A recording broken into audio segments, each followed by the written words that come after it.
Yeah. No, I mean, Esau, you make good points. You make good points. I'm going to touch back with you on the 1 year player deal and see if I can change. I'm not going to try to change your mind, but I'll tell you where I stand on 1 year players and how the Cowboys hurt themselves in a sense of it's not necessarily the 1 year deals, but it's how they go about it. Guys, we got the number one Cowboy fan, G Hampton, in the building.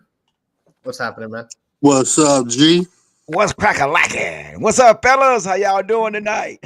Good, man. How are you? We're fantastic. The Cowboy Huddle podcast. Ooh, you already know. Oh, yeah, we're going to just leave that right there. We're going to leave that right there, Mike. It's Cowboy Huddle podcast, right? Well, yeah. That's the name. I knew I had it right. Hey, wait a minute. Under my name, I made sure I put it up under my name so you wouldn't. Yeah. Oh, I don't have the name. I don't have the name set enough. Okay, well, yeah, you said it right. Because that's what I do. Big Deborah told me the name. Big Deborah. Okay, Big Deborah. Yeah, Big Deborah told me the name, G.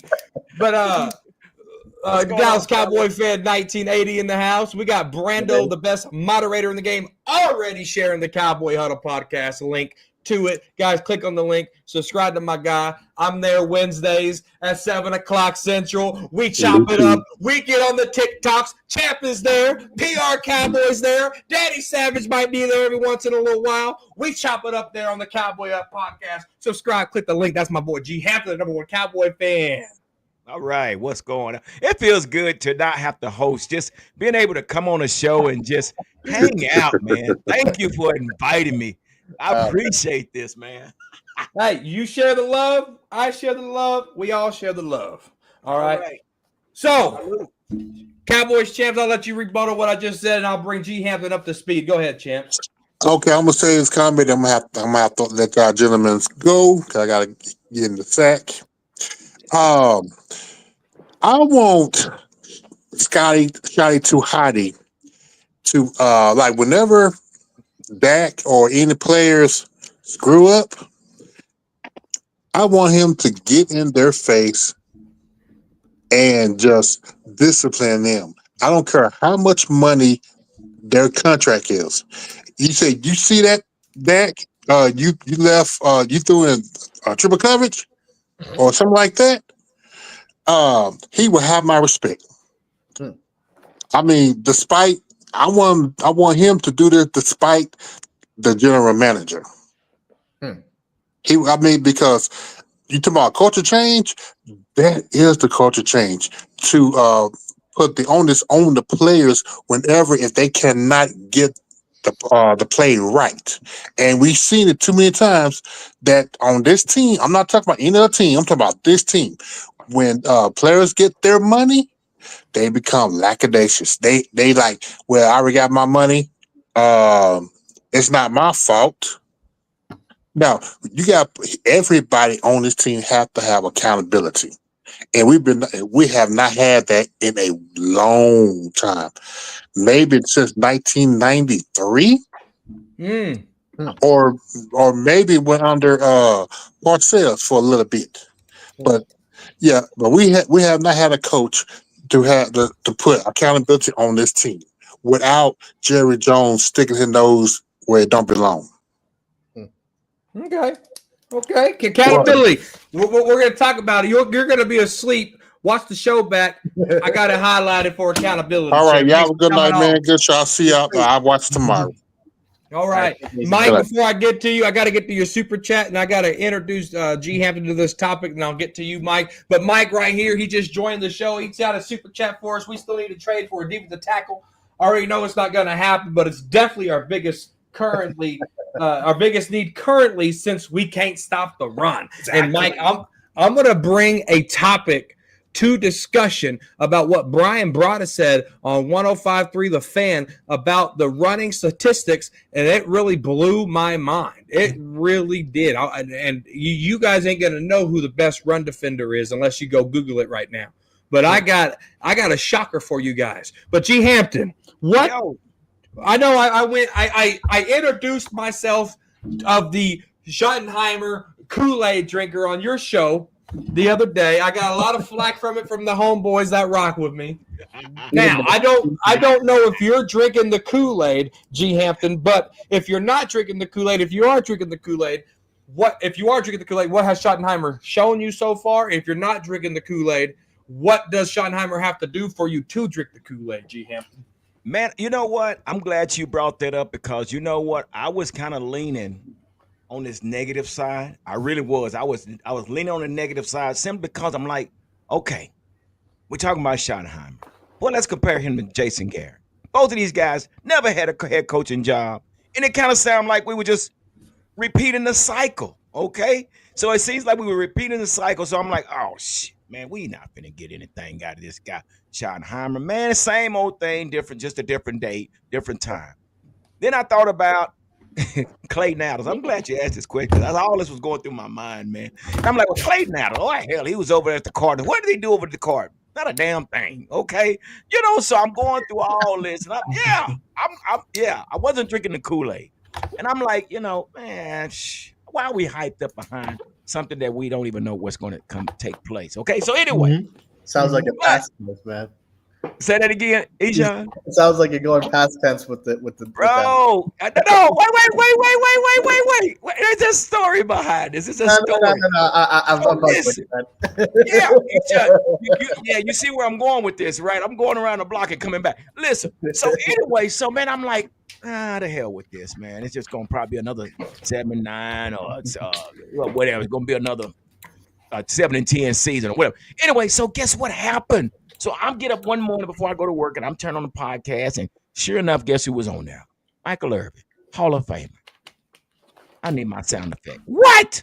Anyway, so Michael Irvin was on the show. So now what he had mentioned, guys, he had mentioned how Brian Schottenheimer had invited all the legends to the practice. What? Yeah. So, you had Michael Irvin. You had Hollywood Henderson. Okay. Tony Casillas. All these individuals at the practice.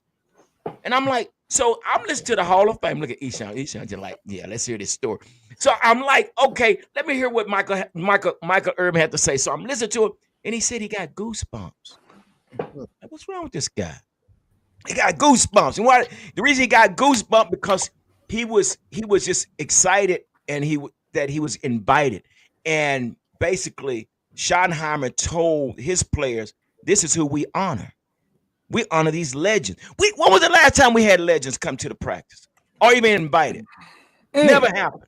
So I'm going to make a long story short. And if you haven't watched the Michael Irvin podcast, he said, while y'all sleeping on the Cowboys will be creeping. What? That's what he said. So, yeah, Eshaun, I'm drinking the Kool-Aid. Yes. I'm drinking the Kool-Aid, man. Yeah, man, How can you not follow Hall of Famer? If he's feeling some type of way, I have to feel some type of way. I've been burned too many times, man. I'm not buying it right now, unfortunately. I'm not buying it.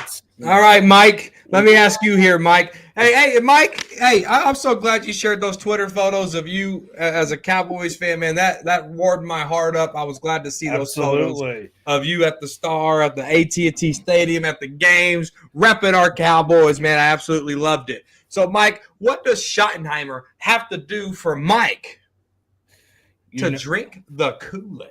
You know, the problem is Jerry Jones. That's kind of unfortunately the problem there, you know. Oh man, I'm getting kind of antsy. I'm sorry. Let me. No, you're good, Mike. You're good. You want to take a breather? You can come back when you're ready, or you go ahead when Nah. So the problem.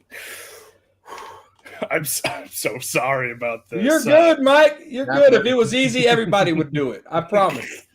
But yeah, so the problem is, ultimately Jerry Jones is the owner, and we've seen this before. And this season just gives me severe 2019 vibes. Yep. You know, and I think we'll be decent this year, but oh man.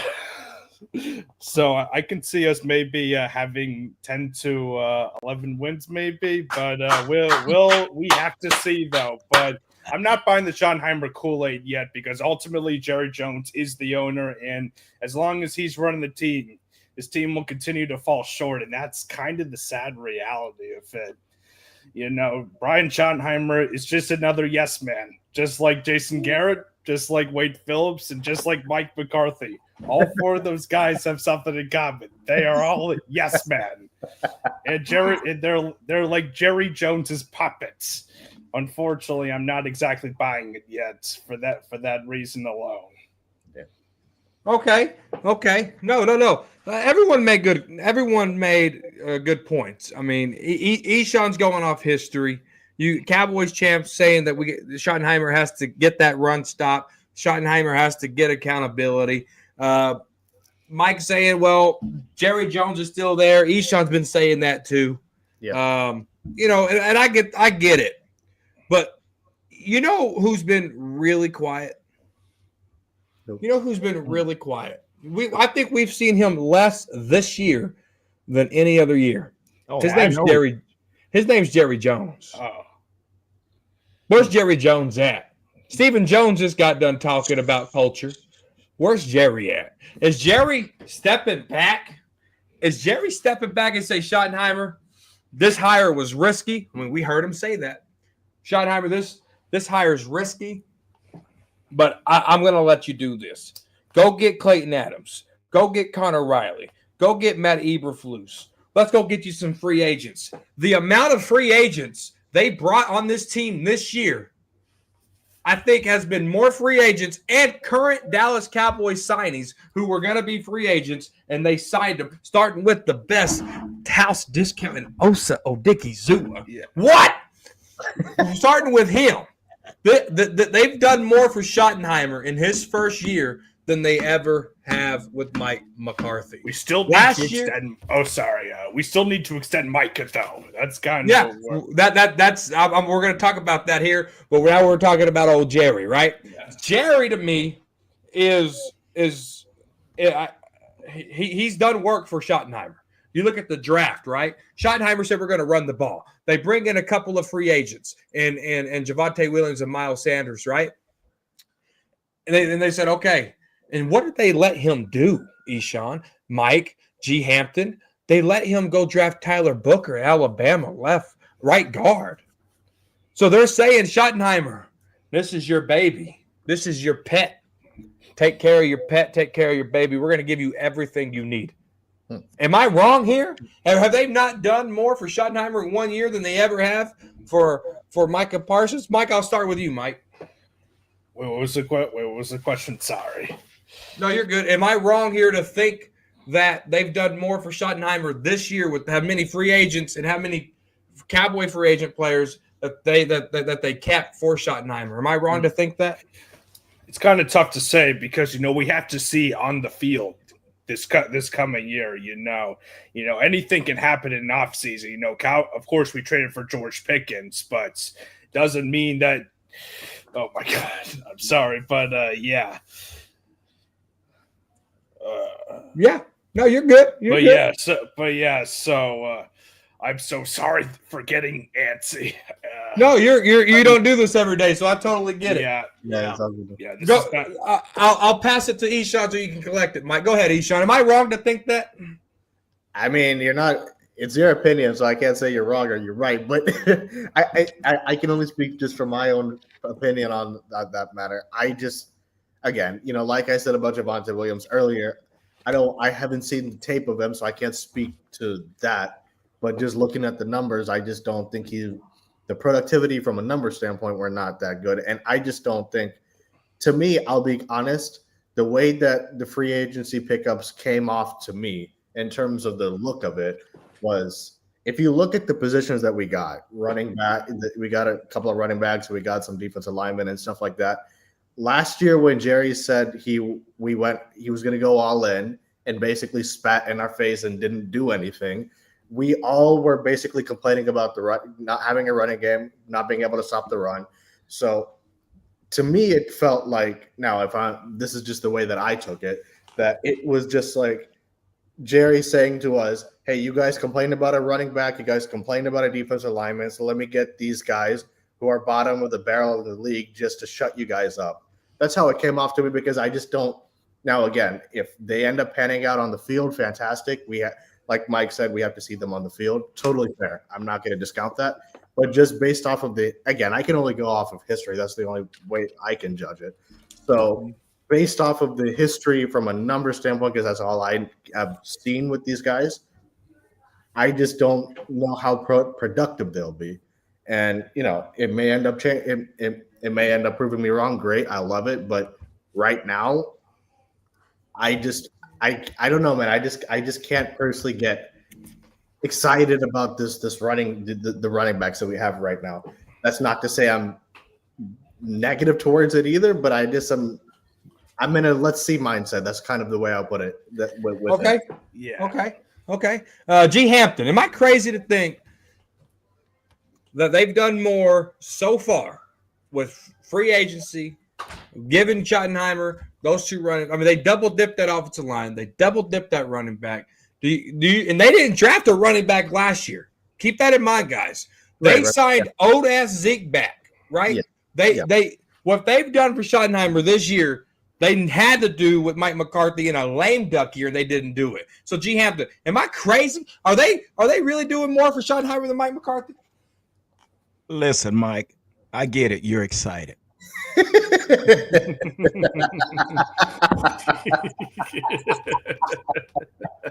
I get it. And it's no shade, Mike, because I'm excited too. But Mike, come on back, bro. What do you mean, Mike? What do you mean? Mike, we're in helmets and shorts, bro. Yeah, man.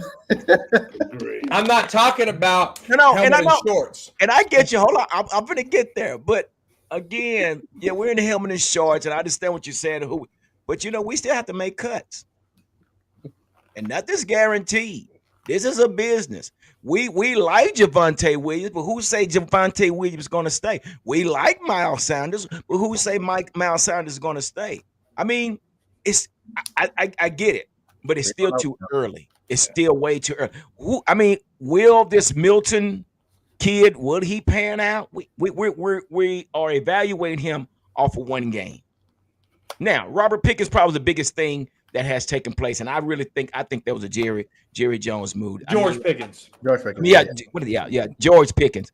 I think that we know Jerry is good at making splash decisions, and this one here, I think Jerry has something. Somebody gave Jerry the keys to make this decision to bring George in because he did say we got something brewing in the background. Anyway, but I don't think you're wrong for feeling that way, but to me, it's still too early. And yeah, we did draft a running back, but the running back fell to us in the 5th round because we didn't have a 4th round, remember? So Jaden Blue fell to us in the 5th round. So we lucked up, and not only with Jaden Blue, but we lucked up with Phil Maffa. And the only reason, and I love both of these guys, I really do. But the only reason Phil Maffa fell as far as he did is because he didn't work out in the combine or the pro day. So that was a steal for us. But again, to your question, I don't think you're wrong, but for me, it's still too early because we have to make cuts. We got Khair Elam, as we brought him a former first round. We got a bunch of former first rounders. So is that a good thing or is that a bad thing? We won't know until they get on the field. So we have to see it on the field. Absolutely. The thing we need is sorry. No, go ahead, Mike. Go ahead. The thing we need is a defensive tackle. We can't stop the run. And as long as that happens, we're going to continue to fall short. I keep preaching. We need to get that guy from Detroit, DJ Reader, I think is his name.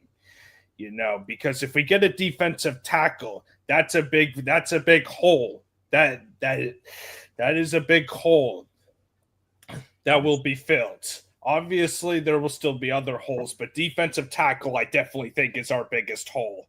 And if we can't stop the run, we're gonna fall short in games. So I think defensive tackle is definitely our biggest need. And we're talking about running backs. Deuce Vaughn, get his ass out of here. He sucks. Yeah. Get Deuce Vaughn out. Jalen Tolbert can go with them too. Jalen Tolbert can go as well. Wasted roster spots. Oh yeah. I love that term, wasted roster spots. But check this out though, guys. Check this out. I get it. Rebuilding takes time, and I'm going to talk about rebuilding. I feel like, and this is no disrespect to anybody, I don't feel like we're in a rebuilding mode, and I'll explain it why here in a minute. We got the big fella. Oh, Stop Six Texas in the house, right there from the Cowboy Up podcast. We got the Cowboy Huddle podcast. We got Freaky Friday in here with Eshawn. We got the Cowboy Up podcast. We got Talking Crazy. We got some heavy freaking hitter. Hey, I had to jump in because when G said calm down. First of all, shout out to the Godfather, G, #1 fan, Hampton. What up, G? What's up, big fella? So when G said calm down, I said I got to jump in now. I got to jump in because I was dying. but G, you know Mike ain't gonna calm down. You know Mike cannot calm down. It's just a part of him, bro. It's just the way he rolls, man. Yeah. And I love talking crazy because sometimes I get so mad, then I start laughing too. So it was the funny part of talking crazy for me. So I had to jump in here, man. What's up, fellas? How y'all doing on this Saturday night? Fantastic! It's Talking Crazy on the corner of Crazy and Cowboys. Yeah, man, I'm good, man. This is where the vibe's at. But hey, big fella, let me ask you this since you're in here now, and I'll finish my point of why I understand that. It's just pads. It's just this. It's just that. All right. I understand that, big fella. We got Danny Savage on the corner of Crazy and Cowboys. What up? What's up? But check this out. Big fella. What does Schottenheimer? Now, if you're drinking the Schottenheimer Kool-Aid, tell us why. If you're not drinking the Schottenheimer Kool-Aid, tell me what he has to do for you to start drinking and believing. All right. Well, I got to preface it first because I wasn't a big fan of the hire immediately. I thought the Cowboys needed to make a splash, and it just seemed like, man, for the last 10 years we just been complacent at the head coach position. But listening to you, Mike, when you came on to the show, and it made me think a little differently. I was just like, okay, he is trying to change the culture. I mean, no other coach before him actually tried it. Okay, he is literally trying to change the culture. He's literally telling you right now, we're running the fucking ball. Period. Boom. He literally, every action that he's done, he's telling you, we're gonna punch you in the mouth. We're gonna play football this year. And that's all Cowboy fans want. We want a little toughness, a little identity. And our coach is basically telling you what we're going to do. So in that express, Mike, I am slowly coming around to the head coach. I didn't say I was all the way there yet. I hadn't turned the leaf like you did on Dak. That's another story. But I am slowly coming there with our head coach. And hey, action. Mike McCarthy lied to us in the first 5 minutes of his press conference. Yeah, he did. Schottenheimer has not lied to me yet. Now, if we go out against the Eagles and only run the ball 15 times, he lied to me. Right? He lied to me. Yeah. Daddy Savage, what's up, brother? Nothing. Chilling. I apologize. I saw your text late. I apologize. Oh, no need to apologize. We're here. This is the corner of Crazy and Cowboys. It's Talking Crazy. Yeah, they talking crazy tonight. Oh, yeah. Danny, you ain't missing nothing. Yes. Hey, but check this out, Savage. And I know you don't drink the Schottenheimer Kool-Aid, so I don't got to ask you the two-faced question here. So I'll just get right down to it. What does Schottenheimer have to do for Danny Savage to drink that Kool-Aid? I know it's a tough toll, and it's been 30 years of nothing, but I'll say it once and I'll say it again. When you're a Dallas Cowboy, you have one standard, and that's the Super Bowl ring. Nothing else. Nothing else matters. You win the Super Bowl, or your season was a failure. There's no moral victories in football. There's no moral victories in life. There's no moral victories in a fight on the street. You win the Super Bowl, well, the season was a failure. And I know that's big to throw on somebody, especially coming from Jerry and his 30 years of just, doing the same thing over and over again. But I'm going to be honest with you. I don't even think, me personally, I don't even think a good coach wants to come to Dallas anymore because they don't want to deal with the Joneses. And they pick their own yes men. We'll find out. We'll find out this year, but Yeah. I don't know, man. It's tough. Okay. So G Hampton told me to calm down. Everybody's saying Cowboys corners talking crazy, which I might be. No, but look, here's my stance. All right, here's my stance. This is maybe I didn't explain myself good enough the first time. Let me. Who's all right, check this out. Yeah. I understand that this is the underwear Olympics, but when I look at the results that I have so far, I can only grade what happens up until now, right? I understand that we still have training camp. We still got another portion of mini camp to go, and then we still got training camp. We still got preseason. We still got a long way to go. Yeah. But if I got a list, and I'm checking off this list, all right, higher, Brian Schottenheimer. I like Big Fella said, wasn't a fan at first, right? Now Schottenheimer tells me we're going to run the ball. Oh, okay. Clayton Adams did. Okay, now boom, boom, boom, boom, boom. When I say that Cowboys have done what much more for Schottenheimer in these short months than they ever have for Mike McCarthy, here's why. We needed a wide receiver last year. They got Jonathan Mingo. We needed a wide receiver this year. They got George Pickens. There's a difference. We needed a running back last year. They got Ezekiel Elliott. We needed a running back this year. They go get Javonte Williams, Miles Sanders, Jadon Blue, Phil Maffa. They put more eggs in a basket for the running back room instead of Jerry saying at the press conference, I still feel like Zeke is a starting running back. They put more eggs for Schottenheimer and let him get Clayton Adams here. Let him get Connor Riley here. Let him get George Pickens here. These running backs. Boom, boom, boom. Mike's right. Mike is right. We need a defensive tackle. To me, I think the offense is set. That's how I feel. George Pickens. Can we make the argument for number 3? Put Turpin in there. Does Jalen Tolbert, does he play better as a number 3 and not having to try to be a number 2, right? How does that look? But right now, if I'm checking off boxes, everything to me looks like it's an A+. Looks like it's an A+ for me.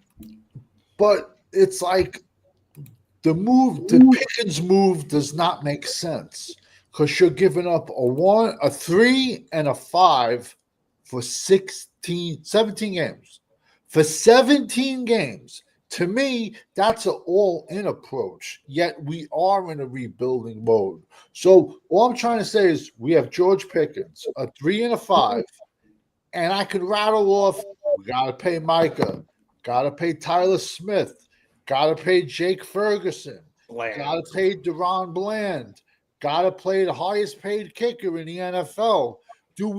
Is our fan base that delusional that they think we're going to have the highest paid player at every single position? It's comical. It was a waste of a 3 and a 5. As of next year, we only have 5 draft picks.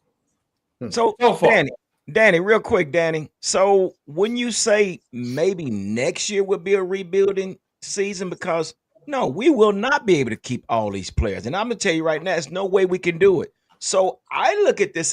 I'm trying to figure out when you say we rebuilding, at what position? I mean, to me, when I think about rebuilding, that means you got a new quarterback coming in with your new coach.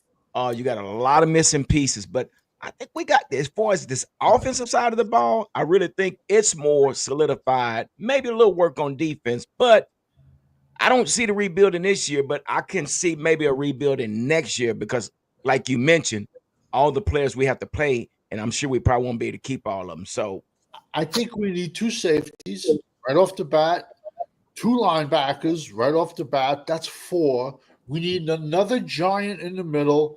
I'm up to 5 or 6. Our 2 defensive ends are 6'2", 250 pounds that are going to get run over for. So that's about Danny. 7. And now let's go to the offensive side of the ball. Let's be honest. Let's be completely honest. On the offensive side of the ball, we have a lot of question marks with both tackles.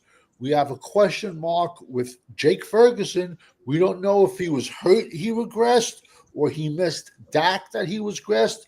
But as the team looks right now, offensively, okay, running back and wide receiver, but every other position you can, you know what I'm trying to say? You can get it. And I just don't see, does any of our fans think we're close enough to win the Super Bowl to give up a 3 and a 5 for Pickens? So basically, next year when we have 5 picks, then we're going to rebuild.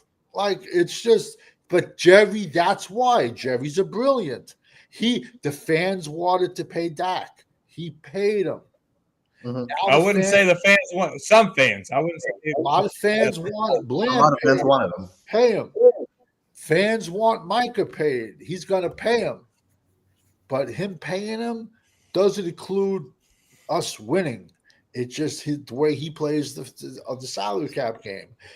I'm just saying, to give up a 3 and I'm a big draft guy. That's why it bothers me more. But to give up a 3 and a 5 for 17 games schedule, you only do that when you're 1 player away to get you over that mountaintop. This is a 4-year rebuild. Let's be honest. We had the hold on. Go ahead, big fella. Okay. I was concerned with the Cowboys in the offseason because it seemed like they wasn't in the fight in the East because everybody kept improving their team except for the Cowboys. And we all said this, but going into the year last year, the Cowboys needed a running back. But they started that committee shit. And then they finally gave the ball to Rico and saw what happened. Okay. So we going into the season this year. We said we need a receiver. We thought we was going to get a receiver in the draft. We didn't. So, big fella went crazy on TikTok talking shit about the organization. And what did Jerry do? He go get you a receiver. Okay. Now we're talking about money and draft picks. I don't give a shit about that right now.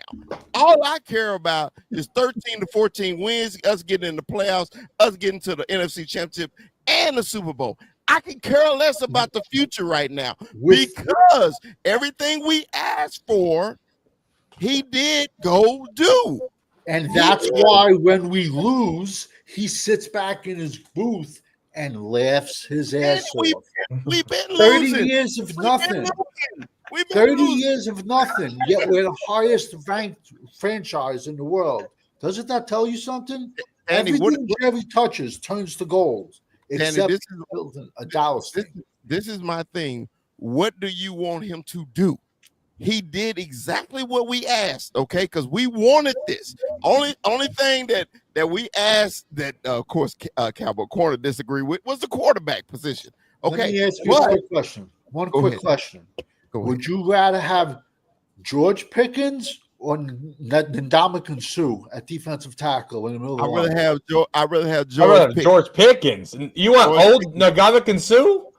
At this point, Ndamukong Suh is not, but okay, and let me tell you, if you even say that, I'm good. You don't have to answer no more. He was good. He was good in Nebraska. He was good his first 4 years in the league, and he didn't do anything else after that. His name made him all pros. Ndamukong Suh George I'm not Pickens saying Ndamukong Suh now. I'm saying Ndamukong Suh when he was in his still prime. George Pickens. Still George Pickens. Okay, listen. Do me a favor. Why would you time out?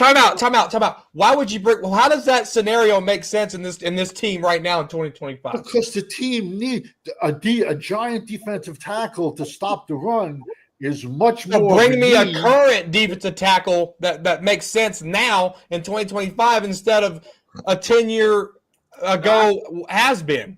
So I think he's talking about talent. He's talking about talent, though. I think Danny's just talking have about Pickens than Ndamukong Suh in his prime. That makes no sense to this scenario. That's a big hypothetical. He's just telling us what the fans wanted, and Jerry got him. So you want Ndamukong Suh to go in a time machine and play for the Cowboys this year? I said that. If Ndamukong Suh was in his prime versus George Pickens now. Next question, Dallas Cowboy Chris. How many games have you watched of George Pickens? How many games? I can honestly tell you every one, and let me tell you why. Because my best friend is a diehard Steeler fan. So we watch games together. So I've seen every game George Pickens has played, okay, in the NFL, not in college, in the NFL. And I literally told him this last year, literally out my mouth. Give me George Pickens on the Cowboys right now. Give him to me. I said it to him. I want him because they would throw the ball. But you don't think he runs lazy routes? You don't think he quits on routes? No. You don't think that or no? No. He did with the Steelers, man. It was he cleaned it up though. Did you see the Steelers offense last year? Okay, I did. So let me explain it to you. This is what the Steelers did. Run. Oh, it's long distance. Hey, let's try to throw a lob ball to George Pickens. And then if he don't catch it, oh, he's lazy. Come on, bro. I'm glad you just said that. Has Dak ever been a 50-50 throw the ball up in the air kind of quarterback? Never. He only time he was. Hold on, one at a time. He was is when he had Dez, because Dez was a 50-50. He and Dez could never get on the same page. Never got on the same page. Older Dak is going to get on a page. No. Listen. Number one, not only that, though, guys, we got to look at Mike McCarthy's offense. It was outdated. It was terrible. True. I mean, how are you going to throw a 50-50 ball when the man don't have enough time to throw the ball downfield? I mean, it was terrible. And I was a big candidate for Mike McCarthy. But we saw what happened, that the game has changed, and his offense was stale. It was outdated. So we couldn't expect him to throw a 50. And we're talking about, we're trying to put Brandon Cook as an outsider. He's a slot receiver. What 50-50 ball is Brandon Cook going to get as the Z receiver?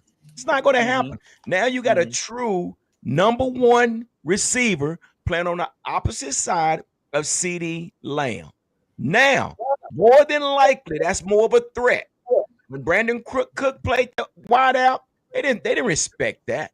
They still double team CeeDee. Now, say what you want, say what you may, but I guarantee you, George Pickens is definitely going to be a threat for this offense. That's just my take on it. I understand what you're saying, but now you can throw the 50-50 ball. Well, hold on. Was George Pickens the number one guy over there, or was he a number two guy? He was the number one guy. He was the number one. Oh, he's gonna thrive over here because we're not asking him to be the number one guy. You got here. two number ones. Right. We're not asking George Pickens to be number one over here. The weight off the shoulder is not there for Pickens. So that's even better. Yeah. Exactly. Go ahead, Eshaun. No, the only thing about, look, I like getting George Pickens, man, but I didn't watch him enough with the Steelers to comment about that, whether he quit on routes or whatever. I just think, man, I like Pickens, but like I said earlier, I just don't like getting one-year players, man. I just don't think you can consistently build a team like that. That's just me as it pertains to George Pickens on that side of things. And yeah, so I mean, that's it really. I mean, I like the move. I don't know how it'll make Dak better. I'm not saying it won't make it better, and it definitely improves their chances on offense. But for 17 games, I just don't know how lucrative a move like that is if you're only going to get him for one season. That's just so let me ask this question real quick. So how much different is this when we brought in, let's say, Deion Sanders? How much different is it when we brought in Ken Norton? How much different is we brought in big players back? The reason I like it because it's a splash. It's a splash move. We never brought in Ken Norton. He left us to go to the San Francisco. Not Ken Norton. Let's go with Charles Haley. That's what I meant to say. Charles Haley. We sent a 2nd and a 5th round draft pick. But again, it was a big splash when we did what we did. And we got results out of it. I understand what you guys are really going to compare Charles Haley to George Pickens. No, we're not comparing, bro. We compared. Guys want George Pickens over Ndamukong Suh. These are instances. These are instances. Hold on. Savage. Savage. True. Did you want a number 2 wide receiver on this team or not? Yes or no? Simple yes or no. I would want everything number 1 on this team. Yes. No. Not number 1, number 2. Did we need a number 2 wide receiver on the team? Yes or no? Yes, but we had bigger needs. Okay. We had bigger needs. That's all I'm saying. Yo, we have like. It's his opinion, y'all. I mean, y'all get up off of Danny. Opinion. But we have 30 guys on this team on a 1-year contract, and you're making moves like. Bro, I'm going to laugh when Dallas is the last place in the NFC East this year. Why would you laugh? Are you a Cowboys fan? Why would you laugh? Because our fan base. Listen, when I went and started this whole YouTube thing, I realized why Dallas Cowboy fans are the most hated fans in the world, because they could have signed a guy with an 82-year-old man with a broken leg, and they'd say, "Yeah, we're going to the Super Bowl." He's right. That's us. Yeah, true. Cowboy fans are not realistic. Dak Prescott can throw 4 interceptions. Nobody will say a word. I don't know. Wait a minute. I don't say that not now. all of us, but like 99%. Not all of us, but most of the Dallas YouTubers will say it. He can do no good.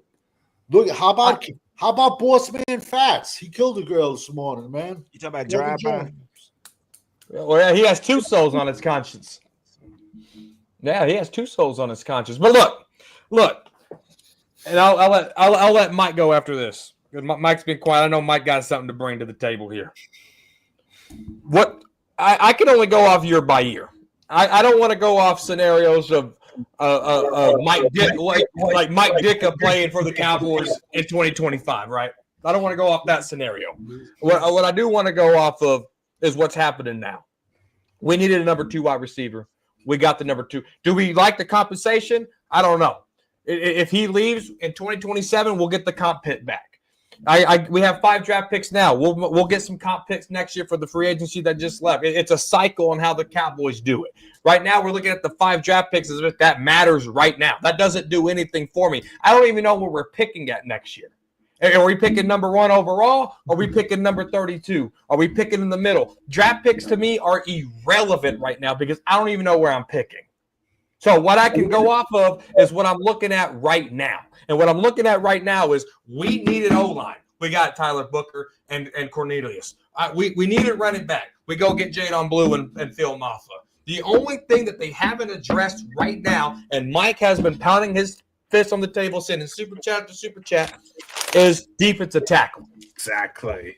That's what they haven't got yet. And that's what we need. And as I said yesterday on Freaky Friday, you can't convince me that Mozzie is the best player at that position. And Matt Eberflus, if he watched all the tape and done his job, if Brian Schottenheimer watched all the tape and did his job, they know for a fact that Mozzie Smith is not the best player right there. So are they having meetings? Are they having discussions? Is there somebody else? Is there a sneaky need in the last 2 draft picks that we got in those big guys, right? Is there something there that replaces Mozzie right now? It better be. They better have something there, because if they don't do their job, it's only going to hurt them, and it's going to be insanity. We took care of multiple things, but we still got a glaring need at us, and that is the running game. And and you know what's crazy? Brian Broaddus on 105.3 The Fan said Malik Hooker was graded the best run stopper for the Cowboys last year. Brian At Broaddus, 72 grade, and that was PFF. That's ridiculous. So this running game on the defense side of the ball has to be addressed. Go ahead, Mike. So I think the George Pickens trade was a very good trade. It takes the pressure off of CeeDee Lamb. And going back to what we said about the draft picks, I would not be surprised if Trayvon Diggs gets traded after this season.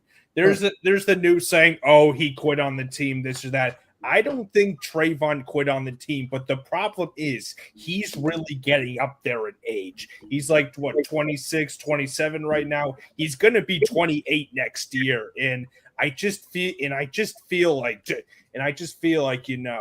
it's almost time to trade him. Injuries are just piling up with him. And I think if we trade Trayvon, I think we can compensate for some draft picks for him. Maybe trade him for like a second, third round pick, maybe. It does suck because I like Trayvon Diggs, but I just don't think he's going to get any better. So that's kind of my take on all that. if you get a 6 for Diggs, you're lucky. Nobody's trading for an injured quarterback with $100 million salary. You're lucky to get a 6 or a 7. Whoa. Trayvon Diggs is at the end of his contract. Right now, he's only on the books for $11 million. If he can get cleared and he can play healthy up between week 1 and to the trade deadline, he could be a trade candidate pending how Chevelle looks, how Elam looks, how Ben looks. So there could be something there. But that still puts us past what we have to do with the Deron Bland situation. Are we gonna wait? Are we gonna let Deron Bland walk and then wait for those things hopefully to happen? No, you don't. No, I'm talking. I just said the deadline, so I'm talking this year. Well, this season, once the last play of the season, Deron Bland is an unrestricted free agent. Right. No, what I said was between when Diggs gets healthy between week 1 and the trade deadline.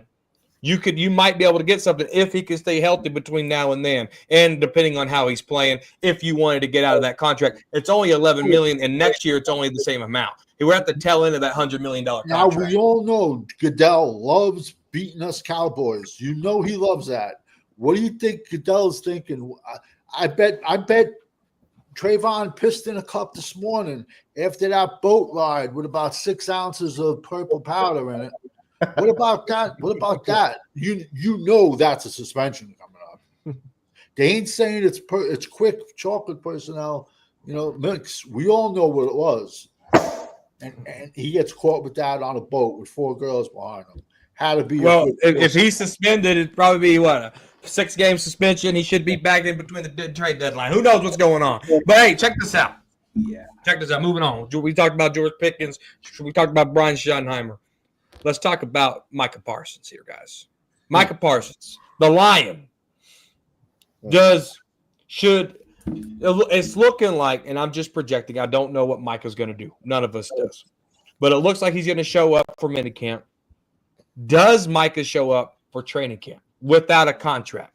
Do you guys, as fans of Micah Parsons, or not a fan of Micah Parsons, just speaking to the player in general, Eshaun, I'll start with you.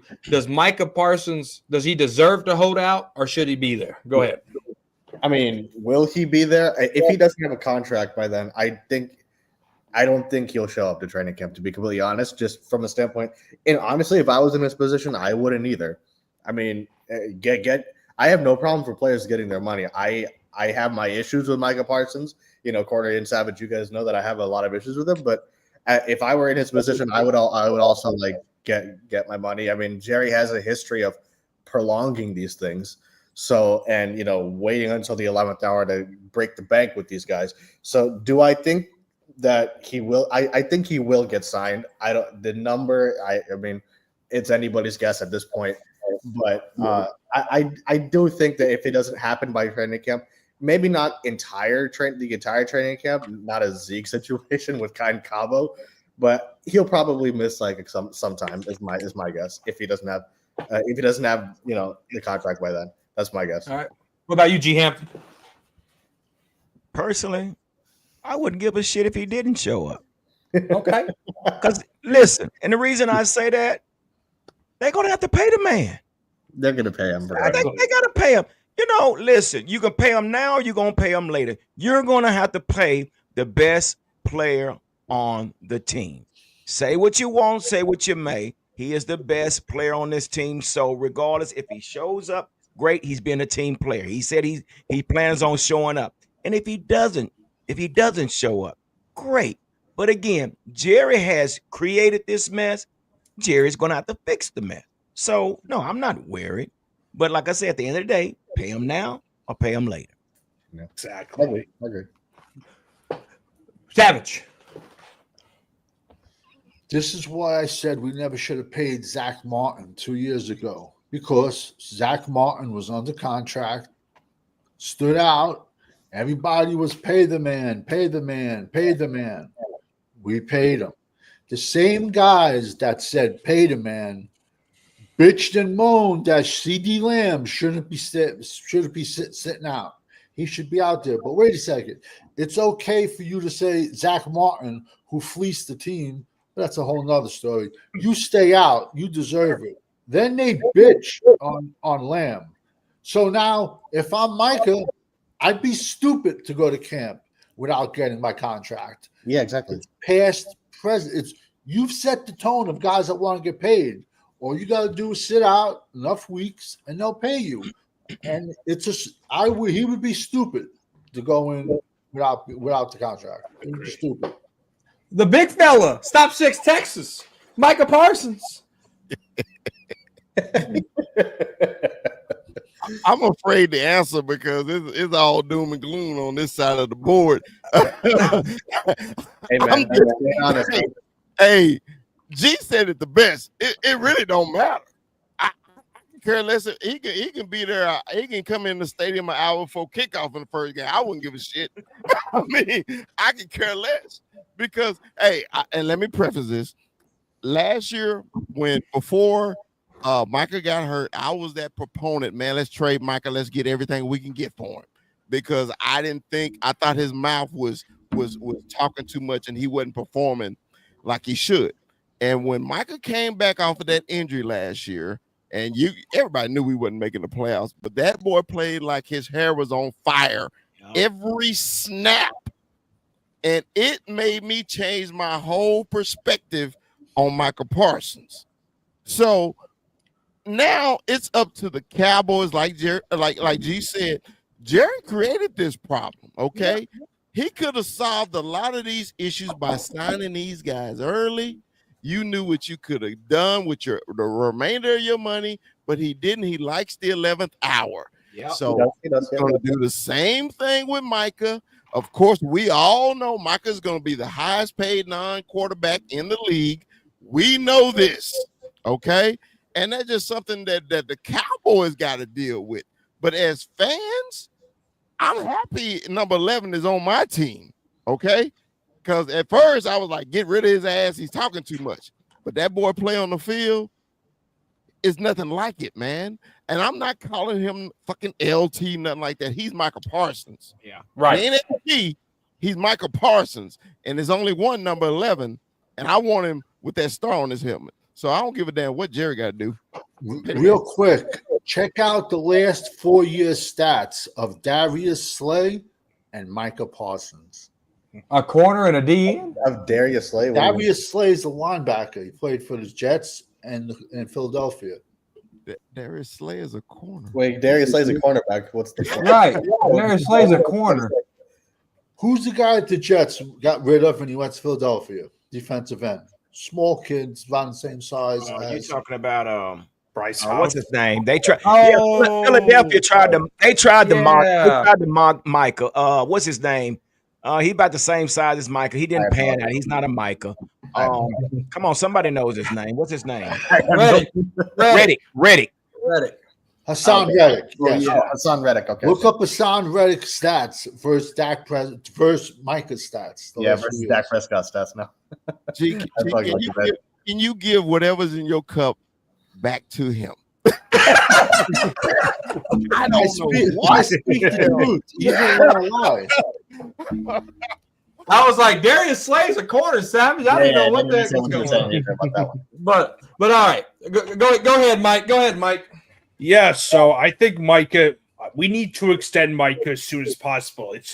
It's so annoying that we always wait till the last second to sign our players, and then it cripples us, and then it cripples the cap for the future.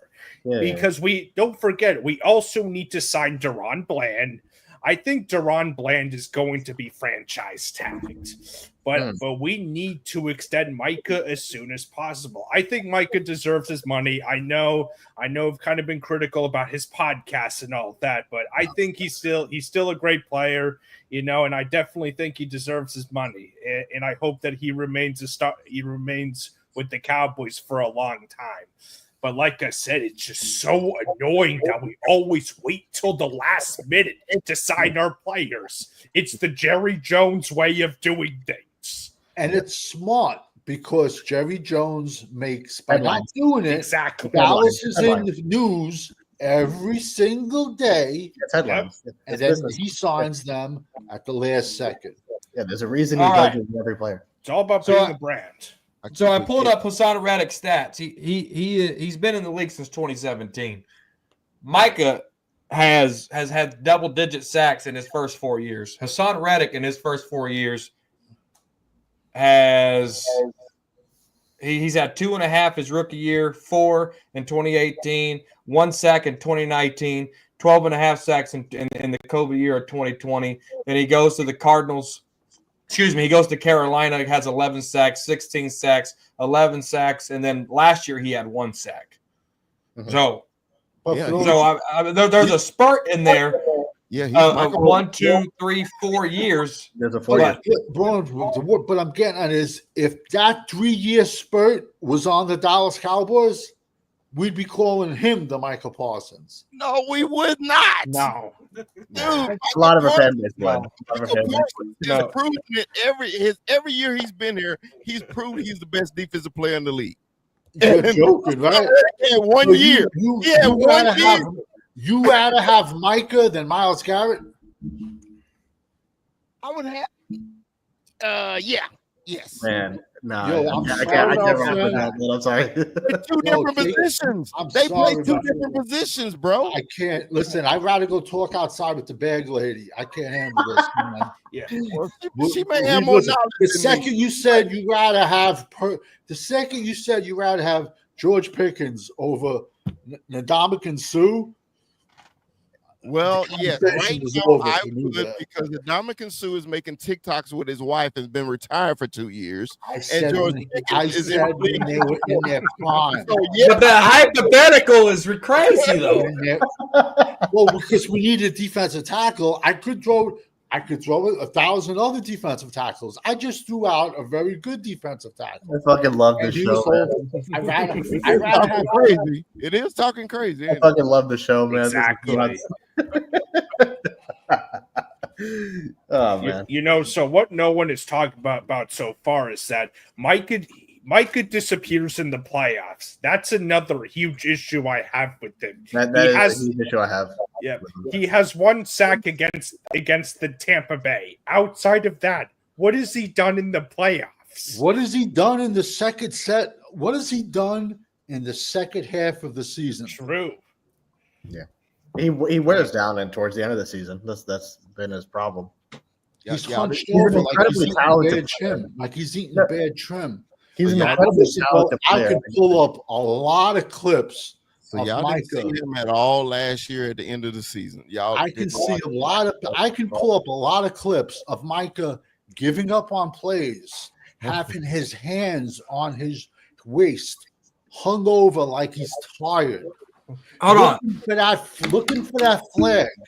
Our fan base thinks that Michael Parsons is the only player in the history of the NFL that gets holding penalties. But he just stops when he gets holding page. Love the hand holding penalties. Oh man. Well, but here's the problem with holding penalties, though. And there's a difference between Dez at the end of his career looking for PIs and Micah looking for holding. Micah has 1 holding call in the last 2 years on him. Do you think that's right, Savage? Do you think the referees have got that right? The referees, I've said this for a million years. The referees always screw us. If we don't beat someone by 10 points, we can never have a close game because we know we're gonna get killed by the penalty by the refs at some point. So what down from Goodell. So knowing that, wouldn't that be fair for us Cowboy fans or Micah to say, dude, I'm fucking getting held here? Like, when the fuck are we gonna start throwing flags? I got one in 2 years. Okay, I get that, but did Charles Haley get flagged? And did Charles Haley got held, right? DeMarcus Ware got held. Did anyone see them stopping? Do they have the track record? Well, the play's already done. Once you're getting held, you're already 6 yards, 7 yards from the play already. He does it in the middle of plays sometimes too, though, Carter. Thank you. Thank you. Like, he's an incredibly talented player. You know, when we played up against Green Bay, it was like the first drive. He took himself out. Look, he's an incredibly talented player. The next day, he said he had 1 tackle, 3 hurries. The next day, he said, I played well. Good. I remember that. Yeah, you said he played. I played good. Someone in that locker room should bust his fucking jaw. How about that? Okay, well, who did this when went on national TV like Tank Lawrence and said that we was fucking tired? And he should have been cut that day. He should have been cut. One at a time. Go ahead, big fella. This is what I'm saying. Okay. We know Micah has his flaws, right? But like I said, watch every game he came back after the injury. And then if y'all want to blame on stat, you focusing on stats. He is changing the game. He was the only pass rush we had on the whole defense last year. The I'm only person about stats. No, you won't let me finish. You won't let me finish. True. He is the only pass rusher the Cowboys had on defense last year. The only one. So when you go and you say he didn't get many stats, dude, he is getting double, triple teams and held, and nobody else is creating pressure. But then you still want to blame him for not getting to the quarterback. We always talk about this team game shit, but you always go back to the individual. What are the other individuals on defense that can get to the quarterback other than Micah Parsons? I would be happy with Micah just stuffing the run. But he's not a run stopper. He's not a run stopper. That was DeMarcus Lawrence's job. How do you think Micah Parsons is versus hold on. Danny, hold on. Hold on. Stop. We got to stop because they both have different roles. That's why they had DeMarcus Lawrence on that strong side. He was the run container.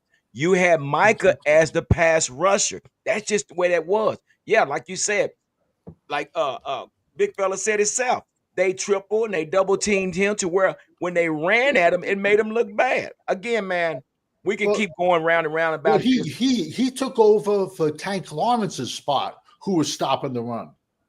And then we put Micah there. And if you're a big physical tackle, Micah, he gets the shit slapped out of him. Well, he's 6'2". He's 6'2", man. Okay, if there's a video out there, he's working out with Myles Garrett. Micah Parsons looks like a safety on Ozempic next to Myles Garrett. Here's the deal. No, Danny. Okay, hold him up, bro. Hold him up. We're talking about an individual that was linebacker in college, but he was gifted enough to play the edge. We can't take that away from him because he's gifted enough to play 2 positions. And just so happened Dan Quinn decided to, hey, let's use him at defensive end. Not saying that that's his primary spot, but he became good at what he was doing. So why knock a linebacker that can play defensive end and get 14 sacks? I mean, dude, I understand it's all our opinion, but to knock Parsons around like you're doing, I don't think it's fair on Parsons' part. I really don't. So you think it's cool when he says after I'm not worried about what he said. I'm not worried about what he's saying, Danny. Danny, I'm not worried about what he's saying. I want to see the actions on the field. And the man, and we've been seeing him hold his hand up because that right there lets you know how good of a player he is. When he's being held at least 40% of the time throughout the game or throughout the season, that's a problem. He's a problem. Alabama nailed it 1,000%. Alabama offered Micah a scholarship. they wanted Micah to play running back. And I've said this from day one. Micah was a defensive player playing with the mentality of a running back. Alabama, Saban hit it right on the head with him, bro. And you want to laugh? What's your point? What's my point? Yeah. If you don't think that you have to have two different personalities to play offense versus defense, I can't help that if you never played or coached. But he has 52 sacks in 4 years. Is that not an accomplishment for you, Savage? I mean, Well, I thought our goal was to win the Super Bowl. But we're talking about Michael. I got No. You can't swerve like that in this conversation. Okay, But we're talking 52 about sacks. individual players. 52 sacks. When we're playing the Jets and it's 45-0 in the pouring rain, and No. there's 4 minutes left in the game, and he's on the field looking for garbage sacks. No. You can't swerve. You can't swerve into that, Sam. I'm not going to let you swerve into that. You just said he's a defensive guy with the offensive mentality. So I brought up the point of 52 sacks. You can't go back into an individual game. You can't swerve like that. Okay, no, I'm going to throw one back because me and you both agree on this one. Tell me, except besides a Thursday night game where DeMarcus Ware ever had a sack that meant anything. Now, that's just 2009 against the Saints. Mention when did Micah Parsons ever have a sack? When did Micah Parsons ever have a sack when it meant something? Against the Chiefs in 2021, but That outside The Bengals game, we had that stupid punt mishap. Micah Parsons gave everything he had in that Bengals game, and Micah was a disruptor in that game. And we lost that game last year because of the guy wanted to touch the damn ball. Micah was a destroyer in that game. He was. You can't argue that. No, yeah, in that game, yeah, I'm not saying anything about that. This is In big games, though, I just don't think he's shown up. But he's a talented player. The Bengals game wasn't a big game. The Cowboys season was hanging on by a thread, and the guy and Micah was in there doing his job, and then a muff punt decided. Yeah, next play touchdown. I'm giving you that game. I'm not saying anything about that game. Okay, real quick, T.J. Watt. No, J.J. Watt. I was getting confused. The Texan. Him in his prime versus Michael. Who would you take? He's Definitely hypothetical J.J. to make me laugh, man. I'd say J.J. Watt. I'm asking the big man in the middle. Well, you're the same guy that said Zach Martin was fleeced the Cowboys, so I don't know how to answer this. Since I would go with who I like better. I would go with Micah. It's just my opinion. Micah. Now, don't get me wrong. JJ is a first. TJ, JJ, AJ, EB, ABC. Lakers in 5. He gonna be in the Hall of Fame. He's a Hall of Fame player. So let's do this. Yeah, since he's gonna be a Hall of Fame player, I'm gonna say TJ Watt for your satisfaction and your hat. So you say because I said Zach Martin fleeced him. Name me one player from the Great Wall. I'll give Zach 1992 over John Geeson, the right guard. Who in 94 or 95, 93 and 95? Who does Zach Martin start over on the Great Wall of Dallas? Name me one offensive lineman. Gogan, because Gogan played guard. Gogan played offensive tackle.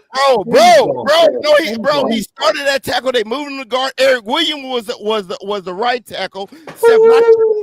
Center. And Nate Newton was the other guard, and Tourné was the other guard. I'm an offensive lineman. Shit, I know. Bro, no. Well, actually, Tourné was a defensive lineman for 5 years. You won't answer. You keep deflecting. You asked me a question. Yeah. I answered the question, and then you want to deflect. No, bro. Look, bro. This is why I don't come on talking crazy, because I get too razzle dazzle. I apologize.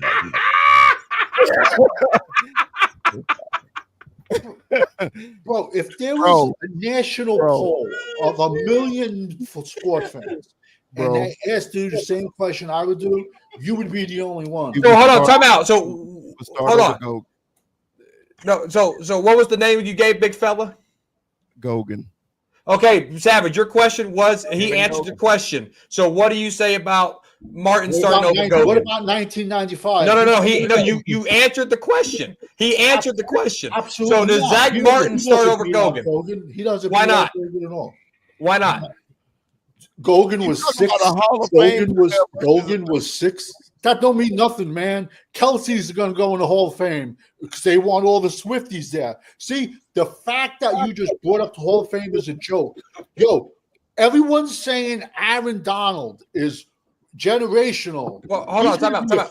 He's going to be a first inductee. Where are we going with this? I'm trying to talk to him. Where the fuck are we going with this? Because he's talking about the Hall of Fame.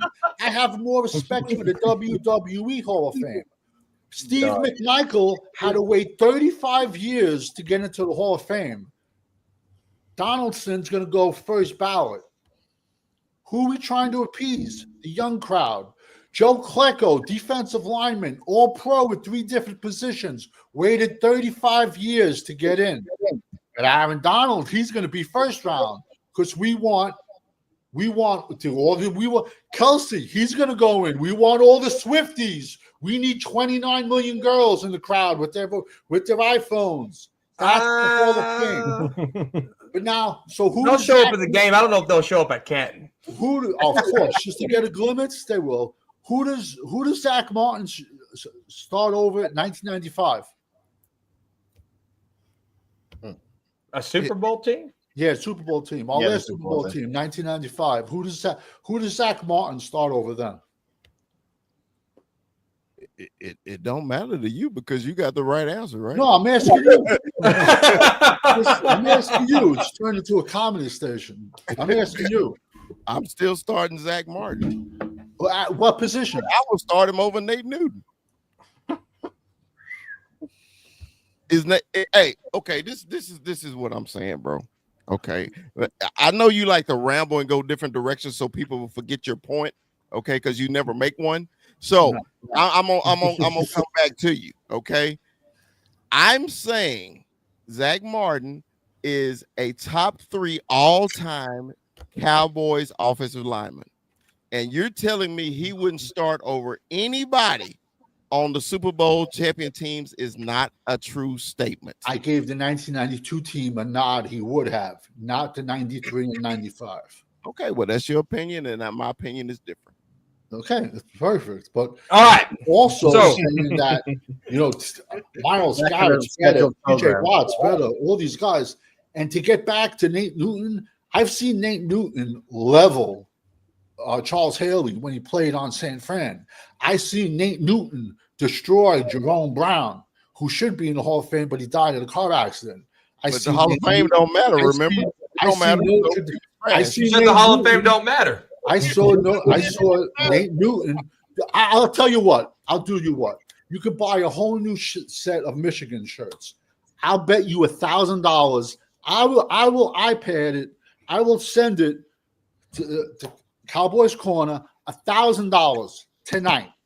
If you can show me 5 clips of Zach Martin, because when I think of first ballot Hall of Famer, I want to see you taking future all pros, because everyone basically that Zach Martin played against are not eligible for the Hall of Fame.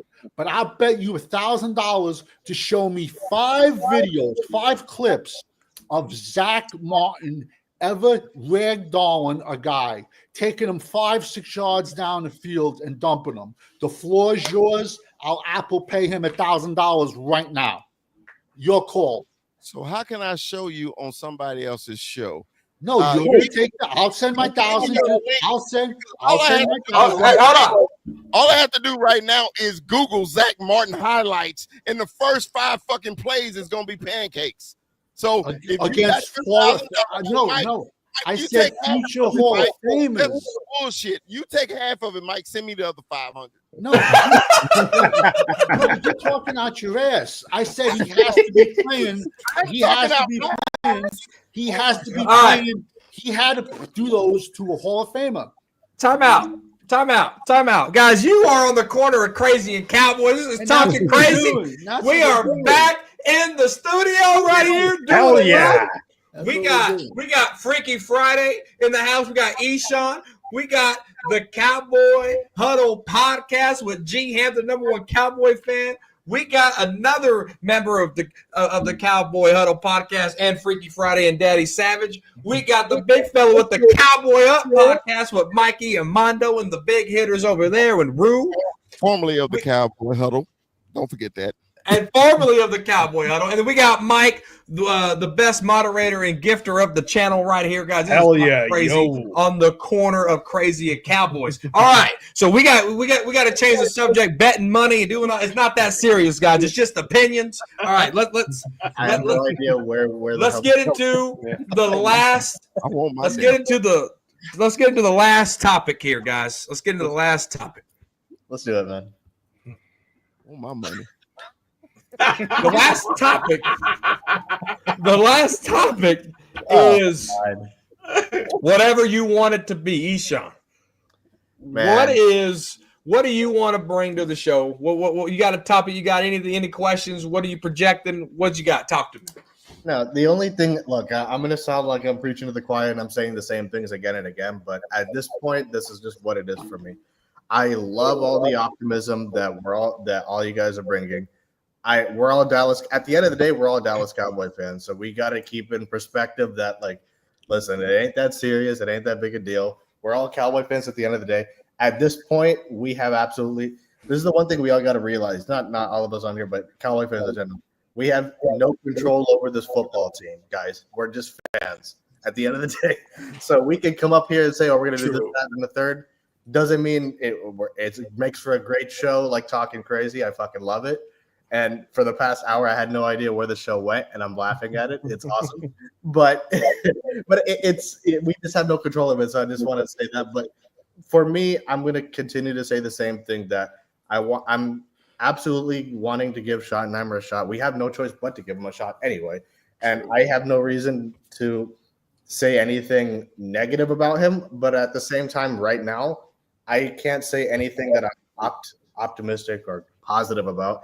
Just because we haven't seen up until we see it on the field, I can't put my faith in anything with this team because personally, as a fan, I have been burned too many times.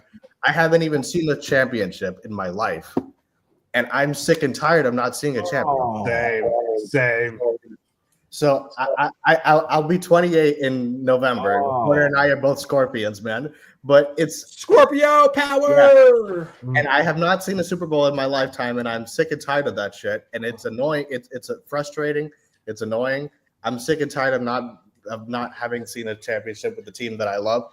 But I just think we at least I love this team with all my heart, but I just cannot. I've been burned too many times, man, and I just have to. I'm at the point, Frank, candidly, where unless they show me something consistently, if we end up going 12-5, I'll be happy. I'll love it.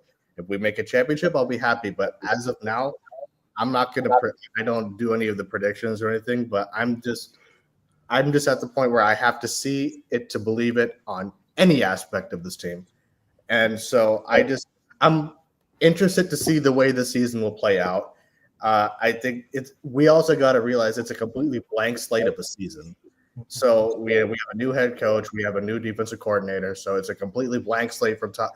And so that's, you know what I mean? So I think I'm interested to see what Schottenheimer brings to the table, whether he will run the ball like he's saying he's going to run the ball, whether Eberflus is going to, improve this defense the way that corner. I know you think he's going to improve this defense. I absolutely am very curious and optimistic about that, but let's see. I'm literally that's just it for me. Let's see what happens, but well, hopefully it all pans out for the best. That's the only thing I can really say. G Hampton, the #1 sports fan. Yeah, man. Woo! I think next Saturday I'm going to hand out red cups to everyone. Big fella, you know how we used to do it. Yeah, everybody going to have solo cups next Saturday. Anyway, so let me talk about this, man. Let me talk about this, and I talked about this on my podcast this morning. But I want to bring something. I want to see what you guys think about this. So And I know we all been saying, and I was one that said it. I was one that said it. I said that Deuce Vaughn's story was a beautiful story. Okay. Now, let me just bring this up, and I want you guys to elaborate on it. So we know Deuce Vaughn came from Kansas State. Kansas State was probably one of the top ranked schools when he was there as far as rushing. Okay.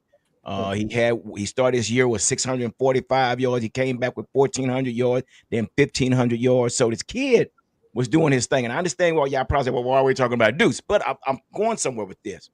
Now let's talk about who was who was his coach at the time?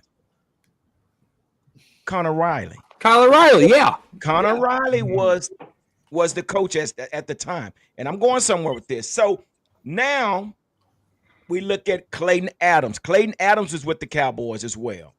And what?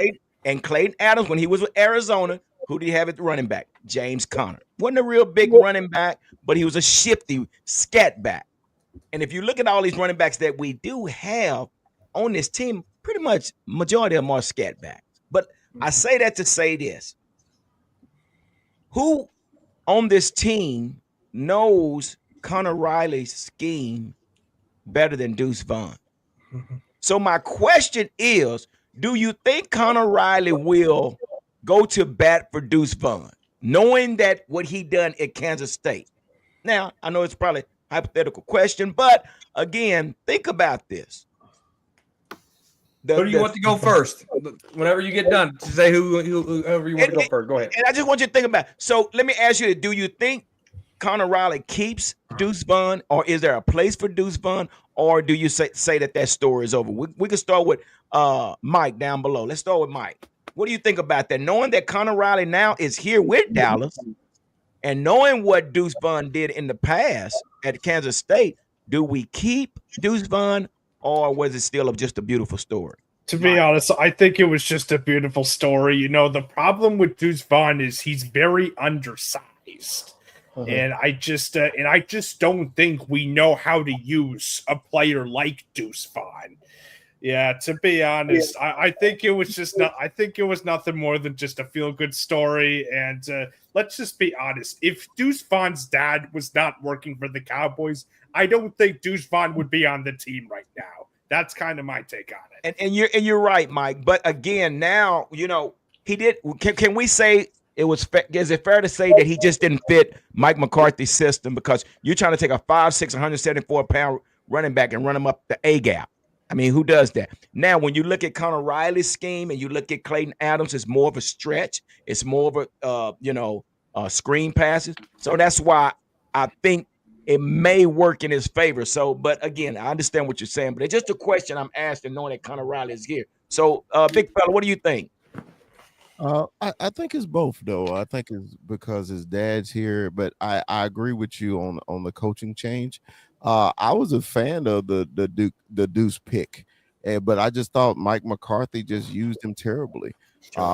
It just seems like he give him the ball 1-2 times a game, and then he's deactivated the next game. I mean, because we never really got a sense of what Deuce can really do in a game, because he was behind Zeke and he was behind Rico, and then they tried to bring Dalvin Cook, and he was always deactivated. So how can we say what Deuce can do if we don't never see Deuce? So I know a lot of people say he's a wasted roster spot. I don't know how. It's a lot of people on the 53 that don't play or are inactive. So you don't say they're wasted. My whole thing is give him the ball and see. Yeah. Danny, what do you think, Danny? Was the coach you're talking about, was he at Kansas State last year also? Yeah. Check out the stats DJ Glennon's put out. 6'1", 220. We could have had him this year, but we didn't. Listen, I agree with you, man. Deuce in college, he was phenomenal. Very shifty. He had hips. Wasn't the biggest player. But he had speed, and it's amazing that sometimes what you see in college, it just sometimes don't transfer over into the pros. I agree with you. Said it's dumb to run him up the middle, but hey, when we paid Tony Pollard his $10 million to get healthy. All we did was run him up the middle. Yeah. I would say get him out in space, try to throw him a ball, but man, I just think, me personally, this is just me. I think Maffa's the number one back, and Blue is this change of pace, because that's how, or Javonte Williams, that's how it should be. It should be a big bruiser and then a scat back. And you could, if you get Lumpke, I honestly would rather have Deuce Vaughn on the team than Hunter Lumpke, to be honest with you. The fullback has been phased out of football. But I mean, but we're getting back to what I say too. You're never going to see someone's prime unless you see them with the ones. So when you see these guys playing, if you see Deuce Vaughn playing with the threes in preseason games, we're not going to, you want to see his best, put him with the ones. That's just my opinion. What do you think, Eshawn? I personally think, I'm with Mike, honestly. I think it was a feel-good story. I mean, like, listen, man. And I just frankly don't think the Cowboys know how to use a player like him. That isn't to say that he doesn't have the talent. I'm not going to go that far. But granted, it might have been McCarthy, but in the 2 seasons he's been here, he's netted a total of 110 yards total, 40 carries. That's pretty bad. So I did, you know what I mean? And so, yeah, the big fella said the same thing. It just they rarely used him. He never, but now he's with a system that he's familiar with. This running game is going to be totally different. I can really attest to that it's going to really be different. So Cowboys going to Mike. What do you think about that question? Yeah, 100%. So I'm going to take you back. December 2023, Cowboys versus Lions. Jimmy Johnson inducted to the Ring of Honor, AT&T Stadium. The only 2 running backs on the team at the time starting was, and I was at that game. This is why this is so imprinted in my memory, was Tony Pollard and Deuce Vaughn. Deuce Vaughn, I got to see in the back of the end zone as I was sitting there, so I got to see a lot of Deuce Vaughn in those reps. The NFL and the college, the NFL is a tick faster versus college. Yeah. And so when you look at Deuce Vaughn and you look at those mighty little legs, they're moving fast, but he's not getting anywhere. And you could try to move him to the outside, moving east to west. You can try to get him north to south. The NFL is just too fast for his style. There's only been one running back and he was an inch taller, and that's Darren Sproles, to try to do what Deuce Vaughn can do. And Darren Sproles played special teams. If Darren Sproles didn't play special teams, he wouldn't be in the NFL as long as he was. His best year combined catching and running was only 800 yards. That was his best year in Darren Sproles. So Deuce Vaughn, and this might sound ironic, but it's too tall for him. It really is too tall for him. He will not translate to the NFL. It's not. The odds are so much against him. It's time to move on. We got the likes, we got the retweets, we got the story out, we went viral. That was his moment. That was his career moment. Him going viral, not doing anything on the field. Okay, and that's just a question, because I put that together. I said, well, damn, Cooper Riley is with Dallas. Who better knows the scheme than Deuce Vaughn? But it was good. It was a good question. Thank you for doing that, Danny Savage. What's up? What's up? You got a topic for the show? Are you going to give final thoughts? Final thoughts, just everybody just has to stay healthy, don't get in trouble, and wait till training camp starts. I can't get excited over helmets and shorts. Everybody looks good in helmets and shorts. So just like I said, nobody get in trouble, nobody get hurt, and pray for the best, but be prepared for the worst. It's like Eshawn said, me and a lot of my friends that are my age. That's for me. We checked out. I'm being honest with you, because the Joneses don't want to win, man. They just want to make money, and it shows. But us, the fans, it's sad when when Dallas was down like 20-0 at halftime versus Green Bay. You saw Jimmy Johnson, man. Jimmy Johnson's like close to 80 years old, and he gave a more fiery speech than I guarantee you McCarthy or every single player in that locker room did. He gave out a fiery speech. That's something you can't coach. That's not something that can be made. That's something that can only come from inside your heart. But it's sad when the fans care more than the people that run the organization. It's just like I said, Cowboys Chris. I apologize. I come off this way. It's just like I bleed blue and silver, bro, and that's why I have a draft channel. I don't talk Dallas. I don't. I do, but I'm just all right. I'm good. Okay. Thanks for coming on, Savage. Big fella, you got a topic or you got final thoughts? Final thoughts, man. It's always good. It's been exactly over a year and a half that me and G, the number one Cowboy fan, has actually been on the same screen together, and it felt good to be on the screen with G, man. Much love to the Godfather. I call him the Godfather because if it wasn't for G, the big fella wouldn't be doing no kind of podcast. He called me one day, hey, man, want to jump on the show? Let's talk about a little Cowboy football. He fucking did it. So thank you, G, for that. All right.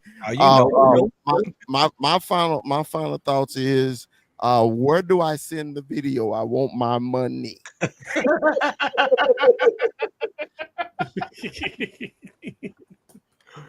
Okay. We'll stay. But you have to realize, though, he has to be pancaking all pros and future Hall of Famers. We keep changing this shit. No, that's what I said. If you can find me 5 videos of Zach Martin ragdolling and driving him 5 yards down and putting him on his back. All right, can I say this? Can I say this?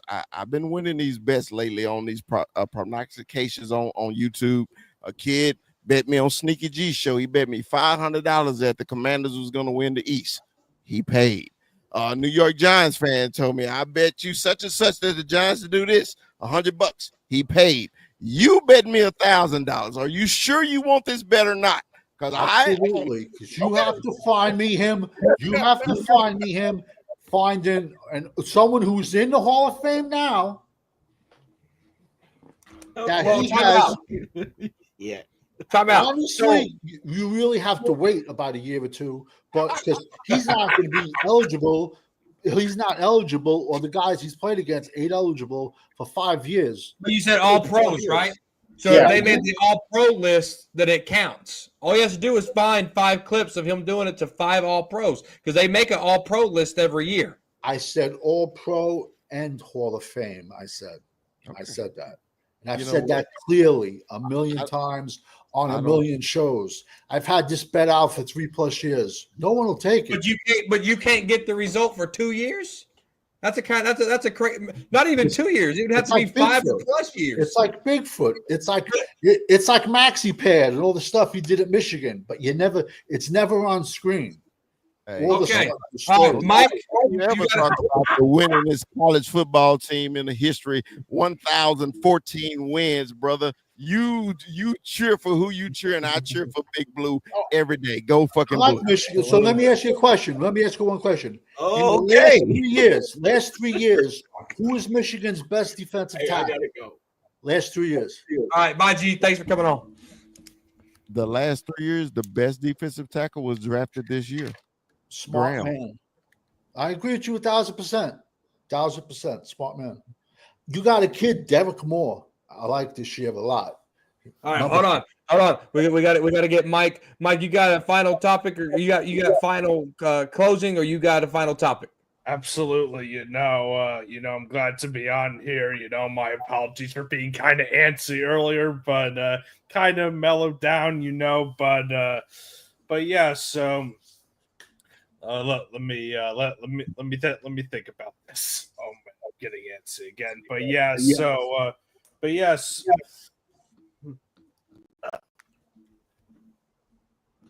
But I don't really have any final thoughts. But bottom line is,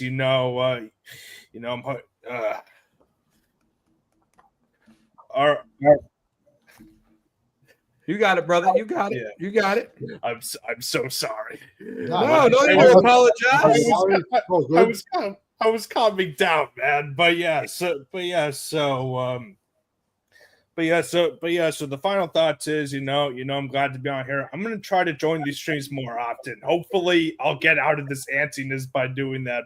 So the final thoughts are we need to extend Micah. That's definitely something we have to do, and if we trade for a defensive tackle, I could see us being decent, but at the end of the day, I don't see us making it past the second round of the playoffs. We might not even get that far. This is the Cowboys cycle. We make the playoffs, or we miss the playoffs, or if we make the playoffs, we'll choke in the first or second rounds. We'll see what happens, hopefully things will go well with this team, and that's all I can say about that. My apologies again for being antsy. No, you don't. There's no need to apologize. So I'll tell you this, Mike, and maybe this makes you feel better, maybe it won't. 11 years ago, in a few months, DeMarcus Ware got released. I put the laptop on my lap, I turned on the camera, and I made a video. You think that was a one-take video? I had to do that video like 5 times, and I almost didn't post it. Catch Up 2011 was the original name, and then it became Dallas Cowboy Football News, and it came Cowboys Corner. Catch Up 2011 wouldn't existed if I didn't post that video, because how many times I had to redo it and redo it and redo it and redo it, and I almost gave up, but I did it, and it's still up there 11 years later, and things got easier. Things got a lot easier. So you keep coming on the lives, it's going to get easier. It took me a year to get comfortable even talking to a camera by myself. That was the weirdest thing in the world. Mike, I understand. Antsy is human nature, and we've all been there, whether that's a job interview, whether that's meeting going on the first date, whether that's meeting a new girl, anything in life. We're going to get antsy. It's part of life. And I tell you, Mike, right now, you did fantastic tonight. Great job. Absolutely. Really appreciate that. Really appreciate all of you a lot. Absolutely. So, guys, this was Talking Crazy on the corner of Crazy and Cowboys. I want a big shout out to Eshawn Savage, G. Hampton, Big Fella, Mike. Mike also gave a super chat. Want to give a big thank you to him. All the moderators in there. Brando, the best moderator in the game, sharing all the links, guys. If you watch us on the replay, again, it's Freaky Friday with Eshawn and Savage. It was G. Hampton with the Cowboy Huddle podcast. Big Fella with the Cowboy Up podcast. Guys, subscribe to all these guys. I hope y'all enjoyed it. Click the like button on the replay. There was like this channel and 3 other channels streaming it. Click like, share the video on any platform that you've been watching. Guys, it's great to see you guys. It's good to be back here on Talking Crazy. I might be back Saturday. I might not. It's a crazy schedule for Talking Crazy. Peace. Who's Cowboys Up? You? I'll sub to your channel. Who's got? Yeah, I'm Cowboy Up. What do you think? What do you think of Rod Moore? You think he's going to see the season or no? According to left his own stream and it's live still. Fifth did that once too, Savage. I don't know if you remember that.